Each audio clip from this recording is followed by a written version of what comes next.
Good morning बच्चों। कक्षा 10 में कल मैं आप लोगों को हैड टू के प्रयोग पढ़ाया था। हैड टू जिसमें आप जानते हैं कल आपको मैंने पढ़ाया था ऐसे वाक्य जिनमें बाध्यता प्रकट होती है, बाध्यता, अनिवार्यता, अनिच्छा, और वो वाक्य पास्ट टेंस में है, तो वहाँ हैड टू के प्रयोग होते हैं। उसी प्रकार से थोड़ा सा जो है आप लोग देख लीजिए, यदि वाक्य के अंत में गा, गी, गे आए हुए हों, ये हों, अर्थात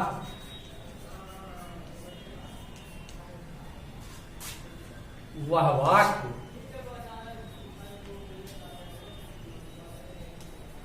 फ्यूचर टेंस में है, फ्यूचर टेंस में है और उसमें बाध्यता, अनिवार्यता,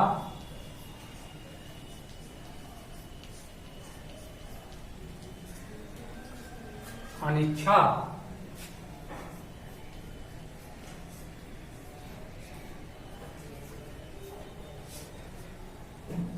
धमकी या दबाव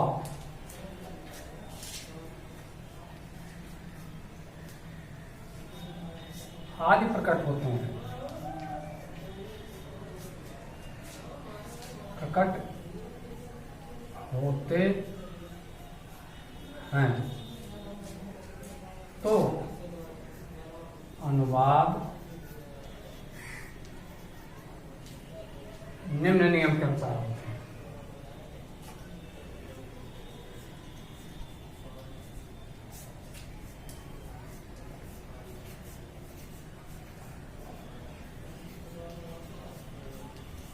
साथ होते हैं।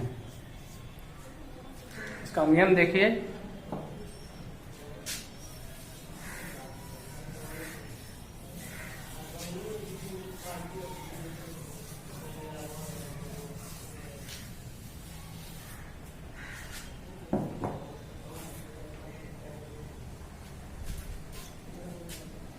नियम इसका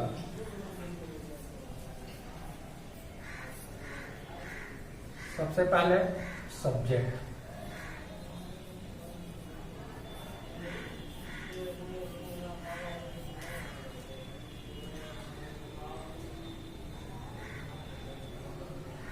सब्जेक्ट हो गया। फिर मॉडल वर्ब, मॉडल वर्ब, और इसके मॉडल वर्ब है विल और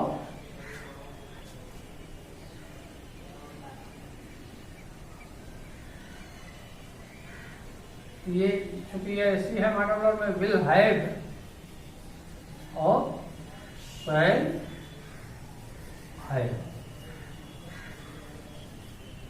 फिर टू, फिर मेन वर्ब का first form, first form, complement,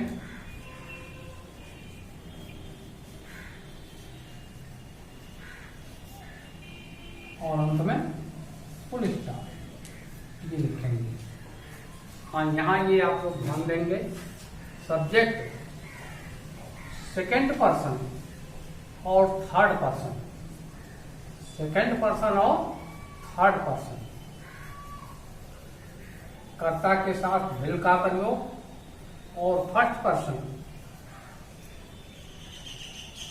first person कर्ता के साथ शैल के प्रयोग होते हैं। पर्सन यहाँ मैंने दिया है, पर्सन आप लोगों को पढ़ाया हूँ, इसे बहुत ज्यादा डिटेल में नहीं बताऊंगा।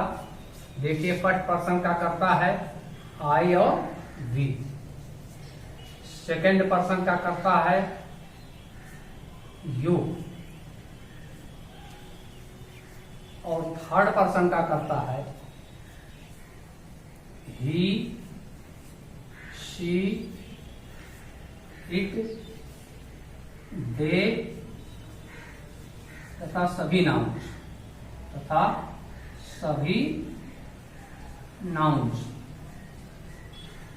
नाउन कोई भी हो, चाहे वो प्रॉपर नाउन हो, कॉमन नाउन हो, मटेरियल नाउन हो, ऑब्जेक्ट नाउन हो या कलेक्टिव नाउन हो, जितने भी नाउन हैं वो सब थर्ड पर्सन में होते हैं। और ये अभी मैंने बताया है कि सेकेंड पर्सन और थर्ड पर्सन कर्ता के साथ विल हैड का प्रयोग होता है या विल का प्रयोग होता है, और फर्स्ट पर्सन कर्ता के साथ शैल का प्रयोग होते हैं। ये आप लोग ध्यान देंगे। जैसे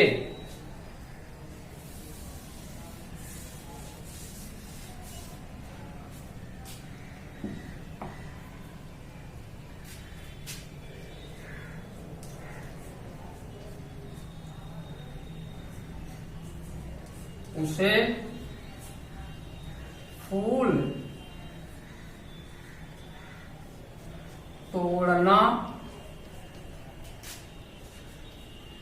पड़ेगा, उसे फूल तोड़ना पड़ेगा। यहाँ आप जानते हैं ड़ा आया हुआ है ना, तो ये बाध्यता प्रकट हो रही है और अंत में गा की गे है, तो ये फ्यूचर टेंस में है, इसलिए और उसे की अंग्रेजी ही will have to pluck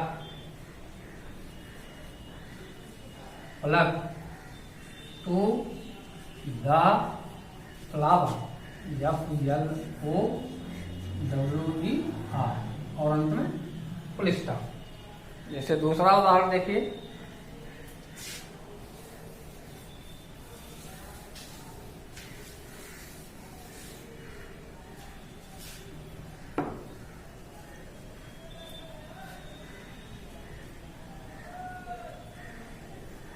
मुझे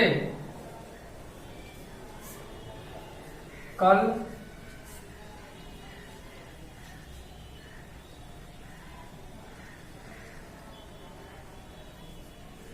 उसके साथ दिल्ली जाना पड़ेगा, और अंत में फुल स्टॉप। तो मुझे क्या अंग्रेजी I shall have to go to Delhi, DELHI, इसके साथ उसके साथ, विथ हिम, और चूंकि ये कल है, आने वाला कल है, इसलिए क्या होगा इसको टुमारो, TOMORROW, और अंत में फुल स्टॉप। ये है नियम। अगर वो बाध्यता जो है फ्यूचर टेंस में प्रकट होती है तो विल हैव टू, यहां से देखो विल हैव टू और शैल हैव टू के प्रयोग होते हैं। इसी प्रकार से बाकी सेंटेंस भी बनते हैं। क्लियर हुआ? अब आप लोग इसको जो है क्लियर कर लेंगे, जो है अगर कहीं प्रॉब्लम होगी तो आप मुझसे कंफर्म कर लेंगे।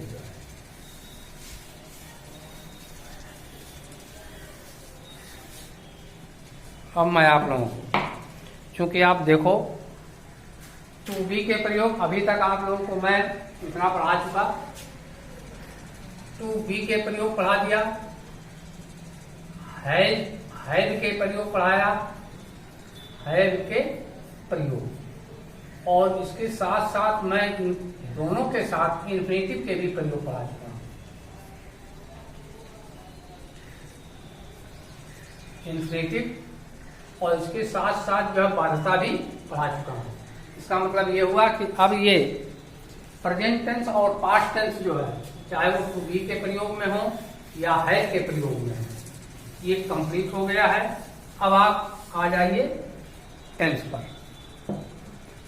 टेंस, वैसे तो आप टेंस में स्टार्टिंग में मैंने पढ़ाया था कि टेंस जो है 3 प्रकार के होते हैं, प्रेजेंट टेंस, पास्ट टेंस और फ्यूचर टेंस। और प्रेजेंट टेंस में जो है टू बी के प्रयोग की क्रिया है, ये देखो आप फिर से एक बात समझ लीजिए।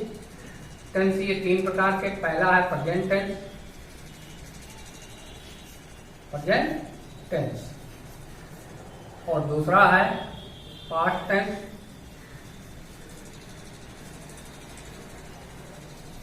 और तीसरा है फ्यूचर टेंस, जब यू आर फ्यूचर टेंस।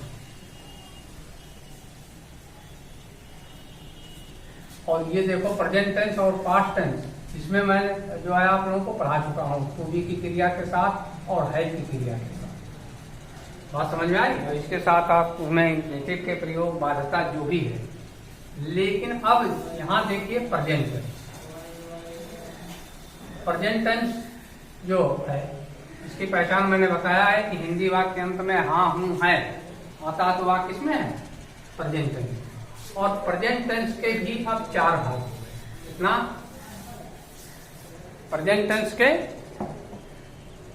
4 भाग, सभी टेंस के इस तरह से प्रेजेंट के भी 4 भाग होते हैं, पास्ट के भी। प्रेजेंट टेंस के कई भाग? 4 भाग। और प्रेजेंट टेंस का 4 भाग जो है, पहला है present indefinite tense, present indefinite,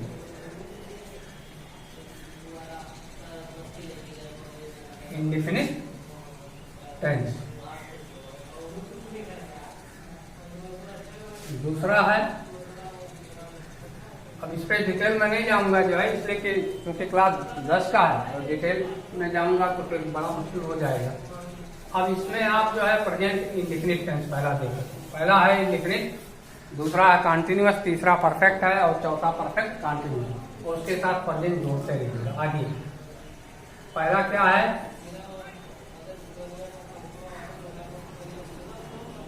present indefinite tense.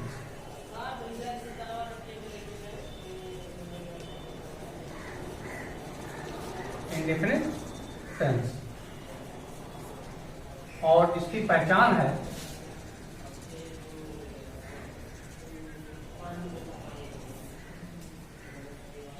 जब हिंदी वाक्य के अंत में, हिंदी वाक्य के अंत में ता है, ती है, ती है, तथा ते हैं, ते हैं, आज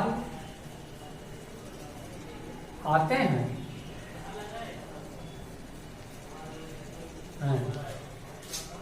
तो ऐसे वाक्य प्रेजेंट इंडेफिनिट टेंस,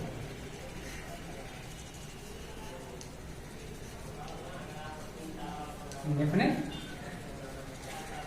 टेंस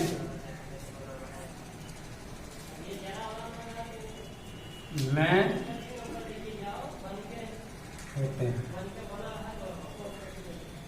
हैं। इसकी पहचान है, जैसे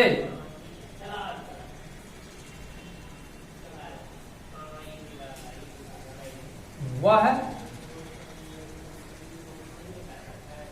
घर में रहता है। यहाँ देखो अंत में ता है, ता और है, ये वाक्य किसमें है? अगर सिर्फ है होता, है जो है हा अक्षर मैंने बताया है कि हा अक्षर ये प्रेजेंट की पहचान है। हा अक्षर किसकी पहचान है? प्रेजेंट। और इंडेफिनिट की पहचान है, हिंदी का एक है ता अक्षर, ये इंडेफिनिट की पहचान है। और ये दोनों मिल करके हा और ता, मतलब पहले ता और हा अगर एक साथ आए हुए हैं तो निश्चित रूप से वाक्य किसमें है? प्रेजेंट इंडेफिनिट टेंस में। बात समझ में आई? इसीलिए मैंने पहचान लिखा भी दिया आप लोगों को, और इसको आप लोग खूब अच्छे प्रकार से याद कर लेंगे। और इस तरह से अगर कोई वाक्य आते हैं इस तरह से, तो फिर आपको अनुवाद करने में आसानी हो जाएगी। और इसका क्योंकि पहला सेंटेंस है, सेंटेंस पढ़ाया हूं, अफर्मेटिव सेंटेंस।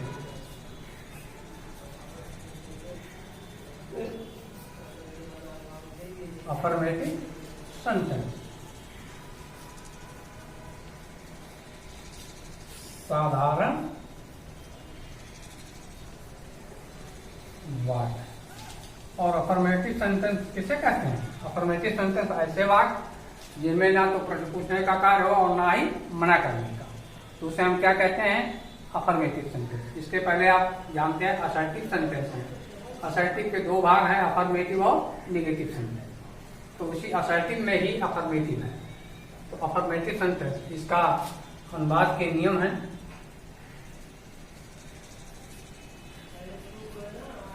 के नियम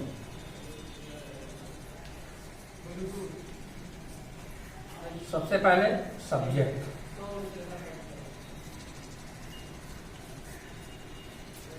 फिर यमवी। यमवी का मतलब होता है मेन वर्ब। मेन वर्ब का फर्स्ट फॉर्म। कौन सा फॉर्म? फर्स्ट का अभिप्राय मेरा है फर्स्ट फॉर्म। फॉर्म तीन प्रकार का है, प्रेजेंट, पास्ट और पास्ट पार्टिसिपल। मतलब present, first form, second form और थर्ड फॉर्म।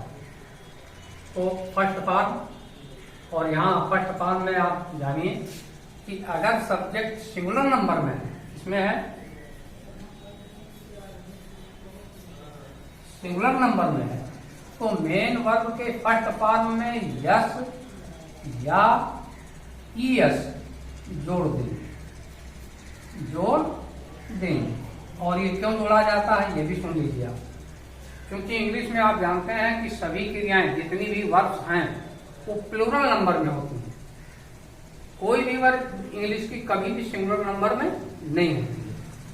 और सिंगुलर नंबर, क्योंकि आप जानते हैं कि ट्रांजिशन में सिंगुलर नंबर सब्जेक्ट के साथ सिंगुलर नंबर की क्रिया प्रयोग होती है, और प्लूरल नंबर सब्जेक्ट के साथ प्लूरल नंबर की क्रिया। मतलब जिसको गणित की भाषा में आप सजाती कहते हैं, सजाती का ही प्रयोग होता है। मतलब सिंगुलर के साथ सिंगुलर और प्लूरल के साथ प्लूरल।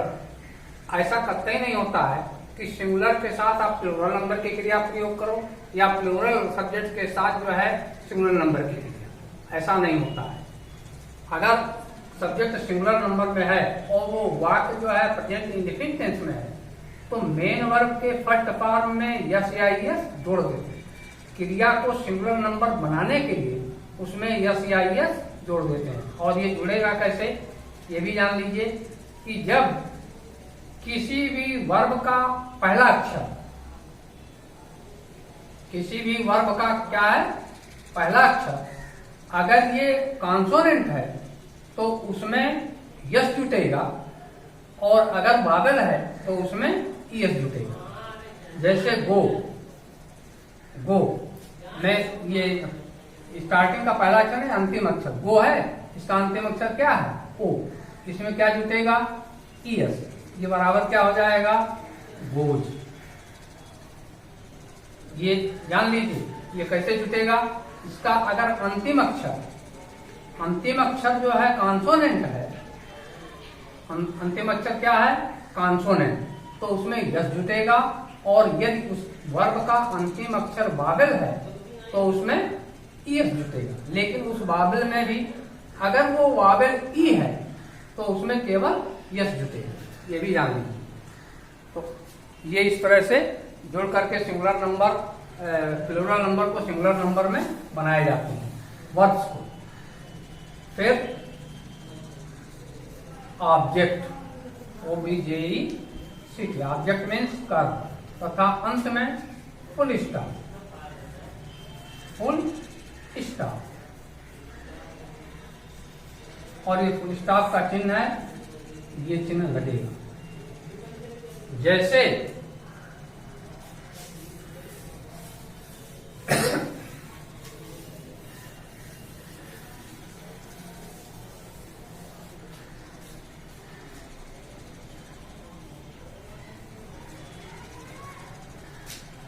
जैसे मोहन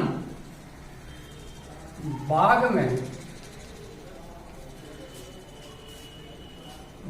में टहलता है। तो मोहन MOHA मोहन हो गया, और मोहन सिंगुलर नंबर में है, और टहलना के अंग्रेजी वॉक WALK वॉक हो गया। और क्योंकि मोहन देखो सिंगुलर नंबर का करता है, इसलिए ये जो क्रिया है वॉक एक प्लूरल नंबर में है।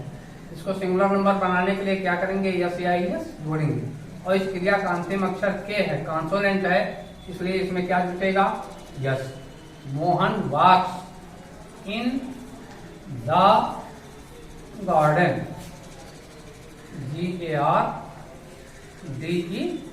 GARDEN। जैसे दूसरा सेंटेंस, तुम अपनी पुस्तक पढ़ते हो। तो क्या होगा, यू रीड, READ। अब यहाँ यू देखो प्लूरल नंबर में है, किस नंबर में है, प्लूरल नंबर में है, तो रीड में SEIS नहीं जोड़ेंगे। You read your book, double okay, और ये फुल स्टॉप। तो क्लियर हुआ, सिंगुलर के साथ सिंगुलर नंबर की क्रिया और प्लूरल के साथ प्लूरल नंबर की क्रिया प्रयोग होती है। और मेन वर्ब का फर्स्ट फॉर्म अगर सिंगुलर नंबर का करता है तो उस क्रिया के अंतिम अक्षर के अनुसार, अगर यदि वो कॉन्सोनेंट है तो उसमें यस जोड़ा जाएगा सिंगुलर नंबर बनाने के लिए, और यदि वावेल है तो ES जोड़ा जाएगा सिंगुलर नंबर बनाने।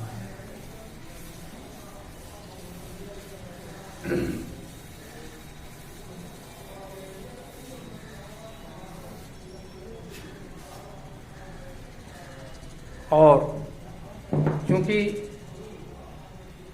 तो अब तो इतना क्लियर हो गया है, अब आप लोग एक्सरसाइज करके जरूर दिखाएंगे। एक्सरसाइज आप लोग जरूर करते रहिए, और बाकी मैं अब कल पढ़ाऊंगा आप लोगों को।